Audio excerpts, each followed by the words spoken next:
students, you are welcome on Scientific Path. On previous topic we have studied about the ionic product of water and hydrogen ion concentration. पिछला जो हमारा topic था उसमें हम लोग ने हाइड्रोजन आयन सांद्रण और जल के आयनिक गुणनफल के बारे में जाना था। एक बार उसको रिवाइज करते हुए आगे बढ़ेंगे हम लोग, और इस वाले जो टॉपिक है आज का उसमें हम लोग पीएच वैल्यू या पीएच मान के बारे में जानेंगे, और पीएच स्केल क्या होता है, पीएच मापनी क्या होती है उसको जानेंगे। और इससे जो आगे हमारा जो वीडियो आएगा उसमें हम लोग पीएच से संबंधित जितने भी न्यूमेरिकल्स हैं, रिलेटेड न्यूमेरिकल्स को सॉल्व करेंगे। कितने प्रकार के न्यूमेरिकल्स बनते हैं और उनको कैसे सॉल्व करते हैं, बोर्ड में किस तरह से पूछे जाते हैं, इसको जानेंगे। तो ये टॉपिक काफ़ी महत्वपूर्ण है। तो पिछले टॉपिक को हम रिवाइज करते हैं एक बार। जो जल का आयनिक गुणनफल होता है, आयनिक प्रोडक्ट ऑफ वाटर, वो क्या होता है? हाइड्रोजन आयन कंसंट्रेशन और हाइड्रोक्साइड जो आयन कंसंट्रेशन होता है उसके प्रोडक्ट को या उसके गुणनफल को हम कहते हैं जल का आयनिक गुणनफल। जल का आयनिक गुणनफल की डेफिनेशन क्या होती है? The product of hydrogen ion concentration and hydroxide ion concentration is called as the ionic product of water. H इस तरह से उसमें हम लोग डिनोट करते थे, hydrogen ion concentration into OH ion या हाइड्रोक्साइड आयन कंसंट्रेशन का जो प्रोडक्ट होता है उसको कहते थे KW या आयनिक प्रोडक्ट ऑफ वाटर। और इसका जो वैल्यू था वो आया था 1 × 10⁻⁴ मोल पर लीटर। ये इसका वैल्यू या इसका मान इतना होता है। वहीं जो दूसरी हमने डेफिनेशन बताई थी वो हाइड्रोजन आयन कंसंट्रेशन की थी। उसमें हमने बताया था कि जो हाइड्रोजन आयन कंसंट्रेशन होता है उसको ब्रैकेट में रख कर के डिनोट करते हैं, और हाइड्रोजन आयन कंसंट्रेशन जो होता है किसी भी सॉल्यूशन में उसके 1 लीटर विलियन में उपस्थित हाइड्रोजन आयन के 1 लीटर विलियन में उपस्थित हाइड्रोजन आयन के मोलों की संख्या को उसका हम हाइड्रोजन आयन सांद्रण कहते हैं। In any solution the number of moles per litre volume present that is called as the hydrogen ion concentration. किसी भी विलयन में हाइड्रोजन आयनों के प्रति लीटर मोलों की संख्या को कहते हैं हाइड्रोजन आयन कंसंट्रेशन, और उसको इस तरह से डिनोट करते हैं ब्रैकेट में रख करके। और हाइड्रोजन आयन कंसंट्रेशन जो वाटर का होता है 25 डिग्री सेंटीग्रेड पर, 25 डिग्री सेंटीग्रेड ताप पर, वो होता है 1 × 10⁻⁷ मोल पर लीटर। वहीं जो अगर हाइड्रोक्साइड आयन कंसंट्रेशन की बात करते हैं तो इसका वही वैल्यू उतना ही होता है 1 × 10⁻⁷ मोल पर लीटर। ये दोनों हाइड्रोजन आयन कंसंट्रेशन और हाइड्रोक्साइड आयन कंसंट्रेशन हो जाते हैं या सांद्रण हो जाते हैं। इसके बाद में जो आज का हमारा मेन टॉपिक है उसमें हम लोग पीएच के बारे में जानेंगे कि पीएच मान या पीएच वैल्यू क्या होता है, और पीएच स्केल या पीएच मापनी क्या होती है, इसकी स्टडी करेंगे। तो आज का हमारा टॉपिक है पीएच मान, या इंग्लिश में इसको कहते हैं पीएच वैल्यू। पहले हम लोग पीएच मान के बारे में जानेंगे, फिर पीएच स्केल की स्टडी करेंगे। पीएच मान क्या होता है? पीएच मान सोरेनसन नामक एक साइंटिस्ट थे, उन्होंने 1909 में, सोरेनसन नामक एक साइंटिस्ट थे, सोरेनसन, उन्होंने 1909 ईस्वी में हाइड्रोजन आयन कंसंट्रेशन या हाइड्रोजन आयन सांद्रण को व्यक्त करने में आसान बनाने के लिए एक स्केल बनाई या मापनी या एक पद्धति सिस्टम बनाया, जिसको कहा गया पीएच सिस्टम या पीएच स्केल कहा गया। पीएच मापनी इन्होंने दी, सोरेनसन नामक साइंटिस्ट ने प्रस्तुत की थी, जिसमें इन्होंने इसको डिफाइन किया था और एक पीएच स्केल दी थी। तो उसकी डेफिनेशन क्या है? हाइड्रोजन आयन कंसंट्रेशन को ही सरलतम तरीके से व्यक्त करने के लिए इन्होंने इसको रिप्रेजेंट किया, प्रस्तुत किया। इसकी डेफिनेशन है the negative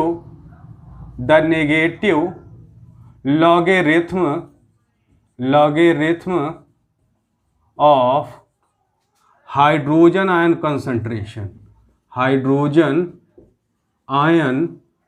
concentration is called as pH value. pH value कहा जाता है। जो ऋणात्मक मान होता है, निगेटिव लॉगरिथम, जो ऋणात्मक लघुगणक होता है किसका, हाइड्रोजन आयन कंसंट्रेशन या हाइड्रोजन आयन सांद्रण का जो ऋणात्मक लघुगणक होता है उसको कहते हैं पीएच वैल्यू या पीएच मान कहते हैं। इसकी डेफिनेशन हिंदी में इस प्रकार से बनती है, हाइड्रोजन आयन सांद्रण के ऋणात्मक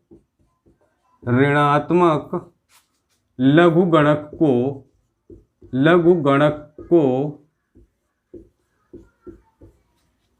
पीएच मान कहते हैं। हाइड्रोजन आयन जो सांद्रण होता है, जिसको ब्रैकेट में H+ आयन कंसंट्रेशन लिख करके व्यक्त करते हैं, उसका जो निगेटिव लॉगरिथम होता है उसको हम कहते हैं पीएच वैल्यू। इसके जो फार्मूले हैं वो किस प्रकार से बनते हैं, pH is equal to minus log H+। First formula इस प्रकार से है, ये फर्स्ट एंड फॉरमोस्ट फार्मूला है, काफ़ी इंपॉर्टेंट है, इस पर क्वेश्चन बनते हैं। दूसरा फार्मूला है pH is equal to log 1/, hydrogen ion concentration. दूसरा फार्मूला इस प्रकार से बनता है। तीसरा फार्मूला जो बनता है उसको हम डिनोट करते हैं H+ आयन कंसंट्रेशन या hydrogen ion concentration is equal to 10⁻⁻⁻ pH। इस तरह से ये इसका अगला फार्मूला बनता है। वहीं अगर हमें हाइड्रोक्साइड आयन कंसंट्रेशन निकालना हो तो उसके लिए क्या फार्मूला होता है, POH is equal to minus log OH minus ion concentration. तो इस तरह से हमारे 4 फार्मूले हो जाते हैं। उसमें से जो 3 फार्मूले हैं उन पर बेस्ड न्यूमेरिकल या आंकिक प्रश्न पूछे जाते हैं बोर्ड एग्जाम में। एक pH is equal to minus log H+ ion concentration, दूसरा pH is equal to log 1/, hydrogen ion concentration, और तीसरा है H+ ion concentration hydrogen ion सांद्रण इक्वल टू 10⁻⁻ pH। तीसरा होता है जो अगर हाइड्रोक्साइड आयन की कंसंट्रेशन पूछी जाती है, जो चौथा फार्मूला है उसको वहाँ पर अप्लाई या लागू करते हैं। इस तरह से हमारे फार्मूले होते हैं, इन पर बेस्ड आंकिक प्रश्न आते हैं। सपोज दैट कोई क्वेश्चन दिया हुआ है, उसमें पूछता है किसी बिलियन में उपस्थित हाइड्रोजन आयनों का सांद्रण है 10 की पावर, एग्जाम्पल हम लेते हैं 10⁻⁻5 मोल पर लीटर। किसी बिलियन में हाइड्रोजन आयनों का सांद्रण दिया हुआ है 10⁻⁻5 मोल पर लीटर। अब इसका पूछता है पीएच मान निकालो, पीएच वैल्यू इसकी निकालना है। Find out the pH value of the given hydrogen ion concentration. तो इसमें सबसे पहले दिया हुआ है हाइड्रोजन आयन कंसंट्रेशन कितना है, सॉल्यूशन का हाइड्रोजन आयन का 10⁻⁻5 मोल पर लीटर। अब पीएच वैल्यू इसका फाइंड आउट करना है तो इसको निकालेंगे। कई तरीके हैं, दोनों तरीके हम बताते हैं। एक तो फर्स्ट जो फार्मूला है pH is equal to minus log H+, उससे कैसे निकालेंगे। यहाँ पर pH is equal to minus log H+ ion concentration की जगह पर इसका वैल्यू हम हाइड्रोजन आयन कंसंट्रेशन सांद्रण की जगह पर इसका वैल्यू पुट कर देते हैं। यहाँ पर डाल देंगे हम 10⁻⁻5, ये हमारा वैल्यू हो जाएगा। अब यहाँ पर जब इसको हम सॉल्व करते हैं तो जो घातांक है, ये वाला जो घातांक हमारा है और ये वाला जो घातांक है, ये वाला जो निगेटिव साइन है ऋणात्मक चिन्ह, उसका इस वाले घातांक के चिन्ह के साथ मल्टीप्लाई होता है तो माइनस माइनस क्या हो जाता है, प्लस। तो यहाँ पर 5 आ जाता है, 5 × 5, माइनस माइनस प्लस, 5 log 10 यहाँ पर आ जाता है हमारा। अब 5 का तो 5 वैल्यू रहेगा, log 10 का वैल्यू जो होता है log 10 is equal to 1। log 10 का मान 5 होता है, इसलिए 5 × 1 बराबर 5 या 5। तो यहाँ पर जो pH हमारा आ गया वो 5 निकल के आता है। तो pH हमारा 5 है, तो इसका जो नेचर होता है, प्रकृति इसकी सॉल्यूशन की होगी एसिडिक और बेसिक इसकी अम्लीय प्रकृति होती है। अम्लीय प्रकृति का है ये हमारा सॉल्यूशन, और इसमें हाइड्रोजन आयन सांद्रण दिया है 10⁻⁵, तो pH निकल के इसका आता है हमारा 5। तो इस तरह से हम आगे चल कर के जो अगला टॉपिक होगा हमारा, उसमें हम इसकी आंकिक समस्याओं को लेंगे और उनको ढेर सारे जो आए हुए बोर्ड एग्जाम के क्वेश्चन हैं उनको सॉल्व करते हुए समझेंगे। तो यहाँ तक ये हमारा हुआ।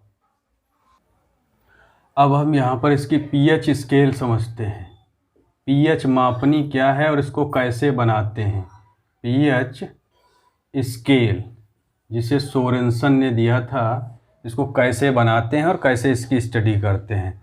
तो हम एक तरफ हाइड्रोजन आयन कंसंट्रेशन लेंगे और वहीं दूसरी ओर pH की वैल्यू रखेंगे। तो इसमें हम सबसे ऊपर की ओर लेते हैं pH वैल्यू या pH मानों को रखेंगे, वहीं नीचे की तरफ हम रखेंगे हाइड्रोजन आयन सांद्रण या हाइड्रोजन आयन कंसंट्रेशन को। सबसे पहले जो pH वैल्यू होता है 0 से लगा करके 14 तक होता है। 0, 1, 2, 3, 4, 5, 6, 7, 8, 9, 10, 11, 12, 13 और 14। वहीं दूसरी ओर हाइड्रोजन आयन कंसंट्रेशन लेते हैं 10⁻�0, 10⁻1, 10⁻2, 10⁻3। जितना हमारा pH का मान है उतनी इसकी पावर्स हैं। इस तरह से इसको हम ड्रा कर सकते हैं। 10⁻4 और ये माइनस में रखेंगे, उतनी पावर्स को नेगेटिव में रखेंगे। 10⁻−5, 10⁻6, 10⁻7, 10⁻8, 10⁻9, 10⁻10, 10⁻11, 10⁻12, 10⁻13, 10⁻14। जो घातांक का न्यूमेरिकल वैल्यू है, आंकिक मान है जो हमने दर्शाया है, वो उतने ही घातांक हैं जितना pH का मान है, उतने ही घातांक को नेगेटिव में या ऋणात्मक रूप में लिखा गया है यहाँ पर। अब इसका अगर हम वैल्यू देखें, कंप्लीट वैल्यू के रूप में देखें, तो 10 की पावर जो 0 होता है इसका मान होता है 1। इसका जो 10 की पावर 0 है हमारा हाइड्रोजन आयन सांद्रण, इसका मान होगा 1। और 10 की पावर जो -1 है इसका मान होता है 1/10, मीन्स हो गया जाकर के 0.1। यहाँ पर इसका जो वैल्यू आता है वो आता है 0.1 निकल करके। वहीं 10 की पावर जो -2 है उसका जो कंप्लीट वैल्यू है, पूर्ण मान है, वो 10 की पावर 100, 10/100 सॉरी, इसको लिख सकते हैं हम 0.01। यहाँ पर आता है 0.01, ये मोल पर लीटर में आता है, मोल पर लीटर या मोल प्रति लीटर में आता है।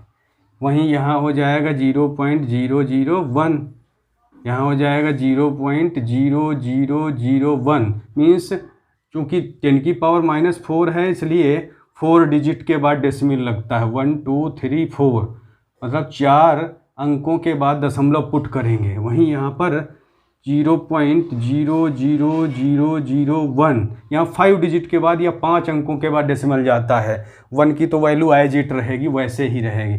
तो इस तरह से हम पूरी इस pH स्केल को या pH मापनी को ड्रा कर सकते हैं। अब यहाँ पर जो समझने वाली चीज़ है, जो pH वैल्यू 7 है, यहाँ पर pH का मान 7 है, ये उदासीन या न्यूट्रल वैल्यू होती है, न्यूट्रल पॉइंट है, उदासीन बिंदु है, ये उदासीन बिंदु है। और जिस भी सॉल्यूशन का मान pH 7 होता है, 7 होता है, उसको हम उदासीन कहते हैं। उसका नेचर या प्रकृति कैसी होती है? उदासीन। यहाँ पर जो शुद्ध जल होता है, प्योर वाटर, उसका वैल्यू जो pH वैल्यू होता है वो 7 होता है। वहीं जब हम 7 से नीचे की ओर जाते हैं, 7 से नीचे की ओर जाते हैं तो जो pH मान होता है वो घटता जाता है, 6, 5, 4, 3, 2, 1, 0। ये एसिडिक नेचर के होते जाते हैं। जितना pH का मान 7 से कम होता जाता है, 7 से लो होता जाता है, डिक्रीज होता जाता है, उतना ही एसिडिक नेचर होता जाता है। किसी भी सॉल्यूशन का अम्लीय प्रकृति होती जाती है। अम्लीय प्रकृति ये बढ़ने का सीरियल होता है।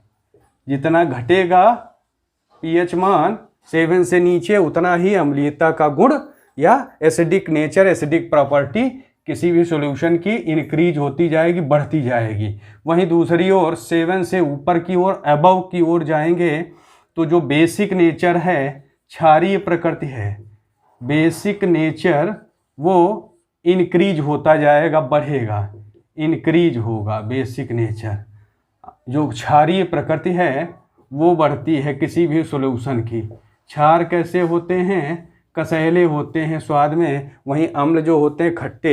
7 से नीचे जाने पर वैल्यू pH का मान अगर कम जाता है तो क्या होता है? वो जो पदार्थ या जो विलयन है वो खट्टा और अधिक खट्टा होता जाता है। वहीं 7 से ऊपर होता है, अगर इसका वैल्यू बढ़ता है तो क्या होता है? क्षारीयता या कसैलापन और ज़्यादा बढ़ता जाता है। ये हो गई हमारी pH स्केल या pH मापनी। इससे हम विभिन्न प्रकार के सॉल्यूशन की प्रकृति या उसके स्वभाव का अध्ययन करते हैं। इसके बाद में हम कुछ एक एग्जाम्पल लेंगे जिनकी जानेंगे कितनी वैल्यू होती है। अब हम जो pH का इफ़ेक्ट है, जो डिफरेंट थिंग्स हैं, विभिन्न प्रकार की चीज़ें हैं, उनके खाने पीने में जिनका हम यूज करते हैं डेली रूटीन में, उनमें इसका क्या इफ़ेक्ट होता है उसको जानेंगे, इनका क्या प्रभाव होता है। जो लार होती है, जो ह्यूमन के सलाइवा में बनती है, जो मानव जो फूड करता है, जो लार बनती है माउथ कैविटी के अंदर, मुँह गुहा के अंदर, तो उसमें क्या होता है? काफ़ी इंपॉर्टेंट क्वेश्चन है बोर्ड के लिहाज से एज ए ऑब्जेक्टिव। उसका जो pH मान होता है वो भोजन करने से पहले बिफोर मील कितना होता है? 6.8 से 7.4 होता है। ये लाइट ग्रीन कलर शो करती है और इसका जो pH वैल्यू होता है 6.8 से 7.4 means somewhat acidic but more basic. अम्ल क्षारकीय, इसका जो प्रकृति होती है वो कैसी होती है? अम्ल क्षारकीय। अम्ल क्षारकीय मीन्स जो अम्लीयता है उससे क्षारकीयता की ओर हो जाती है। और जो भोजन करने के बाद हो जाता है, आफ्टर मील, फूड टेकअप के बाद में जो लार होता है उसका pH वैल्यू चेंज हो जाता है, pH मान बदल जाता है और वहाँ पर वैल्यू हो जाता है 5.8 से 6.3। वो मीन्स एसिडिक नेचर की हो जाती है, अम्लीय प्रकृति की हो जाती है और इसीलिए उसका कलर चेंज हो जाता है और ग्रीन कलर हो जाता है, हरे रंग का कलर दिखाई पड़ता है भोजन करने के बाद। जो नींबू का रस होता है, जो सिट्रस फैमिली के जितने भी फ्रूट्स होते हैं, फल होते हैं, उनमें पाया जाता है। जैसे लेमन है, ऑरेंज है, इनमें सब में सिट्रस जूस होता है और उसका जो वैल्यू होता है pH का वो 2.2 होता है। ऑरेंज कलर का दिखाई पड़ता है, नारंगी रंग का दिखता है और ये एसिडिक नेचर के होते हैं, अम्लीय प्रकृति के होते हैं, क्योंकि इनका जो pH वैल्यू है वो 7 से बिलो है, 7 से कम है, इसीलिए ये हो जाता है अम्लीय प्रकृति के। वहीं जो कॉफ़ी है, कॉफ़िया अरेबिका, जो इसका pH मान होता है 5.0 से 6.2, 5 से लेकर 6.2 होता है और ये ऑरेंज येलो कलर की होती है, नारंगी पीले रंग की दिखाई पड़ती है और ये एसिडिक नेचर की होती है, अम्लीय प्रकृति की होती है। एसिडिक नेचर अम्लीय प्रकृति की होती है, 5.0 से 6.2 होता है इसका। वहीं अगर शुद्ध जल की बात करें तो इसका जो pH वैल्यू होता है, यहाँ पर जो इम्पोर्टेंट बनते हैं लार के pH वैल्यू, नींबू का pH वैल्यू और प्योर वाटर जो होता है इसका pH मान 7 होता है। ये न्यूट्रल होता है, उदासीन प्रकृति का होता है और शुद्ध जल को अगर लिया जाए तो उसका वैल्यू 7 आता है। वहीं जो ब्लड होता है उसका पीएच वैल्यू रुधिर का 7.4 होता है और ये काफ़ी इम्पोर्टेंट है। ब्लड का पीएच वैल्यू 7.4 होता है और ये जो वाटर था वो न्यूट्रल नेचर का था, उदासीन स्वभाव का था प्रकृति का। वहीं जो रक्त होता है वो भी उदासीन होता है आपका बेसिक नेचर का, क्योंकि 7 से ज़्यादा है, बेसिक नेचर का है, क्षारीय प्रकृति का, क्योंकि 7 से ज़्यादा वैल्यू है। वहीं मनुष्य के जो आँखों से निकलने वाले अश्रु होते हैं जिनको टीयर्स कहते हैं, उनका पीएच वैल्यू भी लगभग इक्वल होता है ब्लड के, और वो भी 7.4 होता है और उसका भी नेचर बेसिक या क्षारीय स्वभाव का होता है, नमकीन जैसे होते हैं आंसू। H2SO4 सल्फ्यूरिक अम्ल, जिसको बैटरी का अम्ल भी कहते हैं, सल्फ्यूरिक एसिड या H2SO4, उसका जो पीएच वैल्यू होता है वो 1 होता है, 1 होता है। वहीं जो दूध होता है मिल्क, इसका पीएच वैल्यू 6.4 होता है और ये एसिडिक होता है, अम्लीय प्रकृति का होता है, एसिडिक नेचर का होता है। और सल्फ्यूरिक अम्ल भी एसिड होता है और इसका भी नेचर एसिडिक अम्लीय प्रकृति होता है, क्योंकि जितने भी 7 से कम हैं वो सब एसिड हैं। वहीं जो मानव मूत्र है, ह्यूमन का यूरिन, उसका वैल्यू 4.8 से 8.4 होता है। ये वेरी करता है, इसको याद करना इजी है। 4.8 इधर है, वहीं दूसरी तरफ उसको जस्ट रिवर्स कर दो, 8.4 कर दो। ह्यूमन का यूरिन होता है, ये एसिडिक से बेसिक में चेंज होता रहता है। ये डिपेंड करता है उसमें से निकलने वाले यूरोक्रोम और थकान और खाए गए पदार्थों पर और किए गए फिजिकल एग्जर्शन या कार्यों पर। अब एसिड रेन, ये वाला बहुत इम्पॉर्टेंट है, एसिड रेन। वहीं जो मिल्क का है ये भी इम्पॉर्टेंट है। एसिडिक रेन या अम्लीय वर्षा, जो अम्लीय वर्षा होती है उसका पीएच मान होता है 5 या 5। ये अम्लीय प्रकृति की होती है, एसिडिक नेचर की होती है। जो चाय होती है टी, उसका जो पीएच वैल्यू होता है 5.5 या 5.5 होता है और ये भी एसिडिक नेचर की या अम्लीय प्रकृति की होती है, क्योंकि 7 से कम है। वहीं जो कंप्लीट फॉर्म होता है पीएच का, उसको क्या कहते हैं? पोटेंशियल ऑफ हाइड्रोजन कहते हैं, पोटेंशियल ऑफ हाइड्रोजन, या हिंदी में इसको हाइड्रोजन का विभव भी कहते हैं, या power of hydrogen, power of hydrogen, hydrogen का घातांक कहते हैं, हाइड्रोजन का घातांक, हाइड्रोजन का घातांक कहते हैं, या पोटेंशियल ऑफ हाइड्रोजन, हाइड्रोजन का विभव कहते हैं, या हाइड्रोजन की घात कहते हैं इसको। तो इस तरह से ये हमारा पीएच वैल्यू और पीएच स्केल की बात हुई। अब हम पीएच के महत्व के बारे में जानेंगे और इसका क्या कार्य होता है इसको समझेंगे एक बार। इसके बाद हम जानते हैं जो पीएच का इम्पोर्टेंस है वो किन किन में इसका रोल दिखाई पड़ता है। पीएच का बहुत महत्व है हमारी डेली लाइफ में, प्रतिदिन के जीवन में। तो सबसे पहले जो पीएच का रोल होता है वो हमारे डाइजेस्टिव सिस्टम पर क्या होता है। जो हमारा पाचन तंत्र है उसमें जो आमाशय होता है, जिसको हम स्टमक कहते हैं, जो आमाशय है उसमें, हमारा जो आमाशय होता है उसमें जो पीएच है उसका क्या रोल होता है। स्टमक जो होता है उसका जो पीएच होता है वो 1.2 होता है, 1.2 पीएच मान होता है आमाशय का। और आमाशय में जो डाइजेस्टिव एंजाइम्स होते हैं, बनने वाले पाचक एंजाइम हैं, उसमें HCl अम्ल होता है। और HCl अम्ल का जो सामान्य जो पीएच है वो 1.2 होता है। फिर भी चूँकि एसिडिक होता है, फिर भी आमाशय की भित्ति को बिना हानि पहुँचाए वो हमारे डाइजेशन में हेल्पफुल रहता है, सहायक रहता है। लेकिन अपच की स्थिति में, इनकॉन्स्टिपेशन की पोजीशन में क्या होता है, ढेर सारा एसिड बन जाता है, जिसको दूर करने के लिए हमको एंटा एसिड लेना पड़ता है।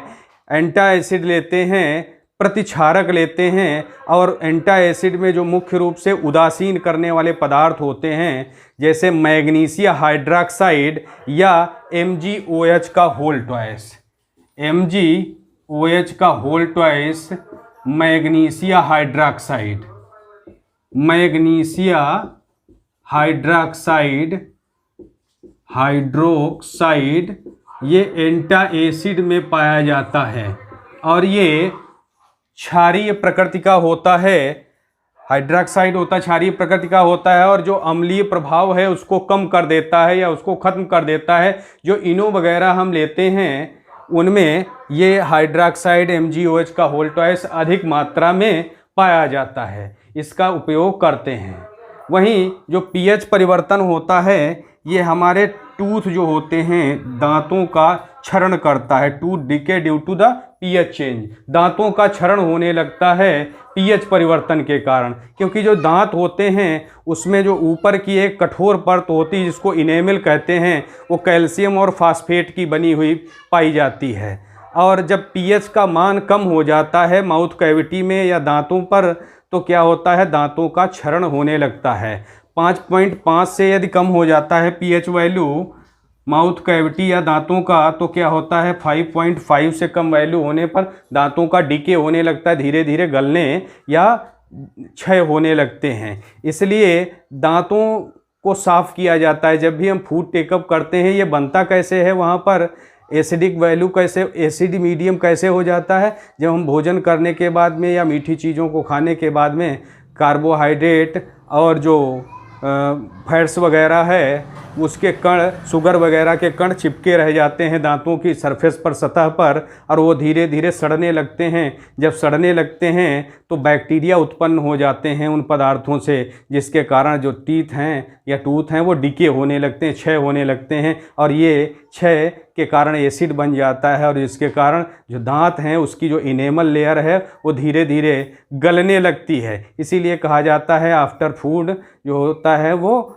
टूथपेस्ट करना चाहिए, पेस्ट या मंजन करना चाहिए, क्योंकि इससे क्या होता है यह परत हमारी नष्ट होने से बच जाती है और दांत हमारे सुरक्षित रहते हैं। और ये टूथपेस्ट जो होता है इसमें उदासीन कर देने वाले क्षारक पाए जाते हैं। इसके बाद में जो थर्ड हमारा पॉइंट है इसमें हमने लिया है sensitivity of plants and animals. जो जंतु और वनस्पतियां होती हैं वो pH के अगेंस्ट सेंसिटिव होती हैं। जो एसिड रेन होती है, जो पानी बरसता है बारिश के रूप में, यदि उसमें जो बरसने वाला पानी है उसका 5.6 से कम pH होता है तो क्या होता है उसका इफ़ेक्ट पड़ता है, जिसके कारण एसिड मीडियम हो जाता है वाटर का, और एसिड मीडियम होने के कारण उसको उसके अगेंस्ट जो ऑर्गेनिज्म होते हैं, जीव होते हैं, चाहे वे जंतु हों या वनस्पतियाँ, वो संवेदनशील होते हैं और अडाप्ट नहीं कर पाते हैं, जिसके कारण धीरे धीरे उनमें जो टिश्यूज होते हैं उनका क्षय होने लगता है।